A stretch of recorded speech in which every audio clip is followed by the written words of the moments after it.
My precious children of God, I greet each one of you in the name of our Lord and Savior Jesus Christ.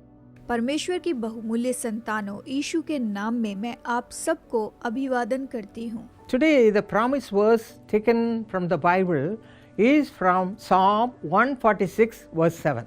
आज का प्रतिज्ञा का वचन भजन संहिता 146 वचन 7 से लिया गया है। It says, God upholds the cause of the oppressed and gives food to the hungry.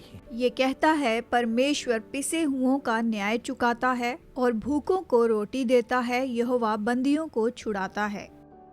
Our God is a merciful God. हमारा परमेश्वर दयावंत परमेश्वर है। 2 Samuel 24:14 and 1 Chronicles 21:13 says, in many other places also we see that his mercies are great. दूसरा शमूएल 24:14 और पहला इतिहास 21:13 बहुत से वचनों में हम देखते हैं उसकी दया बहुत महान है। And Hosea chapter 14 verse 3 also says, For in you, O Father, the fatherless finds mercy. होशे अध्याय 14 वचन 3 ये कहता है, तुम हमारे ईश्वर हो क्योंकि अनाथ पर तू ही दया करता है। God is the father to so many people. परमेश्वर बहुत से लोगों का पिता है।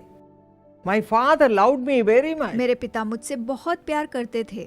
He used to call me by name, my name, and he'll add Ma also. Just like that, he'll call me as Stella Ma.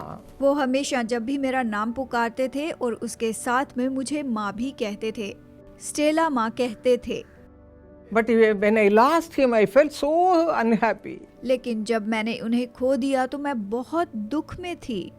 And that time, the love of God the Father filled me, and I am so happy even today to have him as my holy Father. और उस समय परमेश्वर ने मुझे अपने प्रेम से भर दिया और आज तक मैं बहुत ही खुश हूँ कि वो मेरा पवित्र पिता है। He is our heavenly Father. वो हमारा स्वर्गीय पिता है। More than the earthly Father, he loves you so much. इस संसार के पिता से वो आपसे ज्यादा प्रेम करता है। Psalm 135 verse 4 says, God chose the Israelites as his own people. भजन 135:4 कहता है, परमेश्वर ने इस्राएल को अपना निज धन होने के लिए चुन लिया है। When they had to suffer under the slavery of the people, Egyptians, the Lord brought them out of the slavery and gave them all the blessings. जब वो मिस्र की गुलामी में थे तो उसने उन्हें गुलामी में से निकालकर सारी आशीषें उन्हें दी।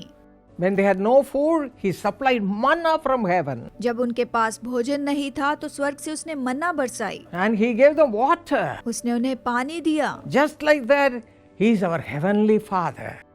इसी तरह से वो हमारा स्वर्गीय पिता है। Don't say that you are oppressed and don't have anybody to love you. ये ना कहें कि मैं सताया गया हूँ और मुझसे प्रेम करने के लिए कोई नहीं है। The Lord shall fill you with all his blessings whenever you need and whenever you seek his presence. परमेश्वर आपको वो सारी आशीषें देगा जब भी आप उसे खोजते हैं, जब भी आपको जरूरत होगी। That's what we read in Psalm 123 verse 1. भजन संहिता 23:1 में हम यही तो पढ़ते हैं। When you have the Lord as your shepherd, he will supply all your needs. यदि प्रभु आपका चरवाहा है तो वो आपकी सारी जरूरतों को पूरा करेगा।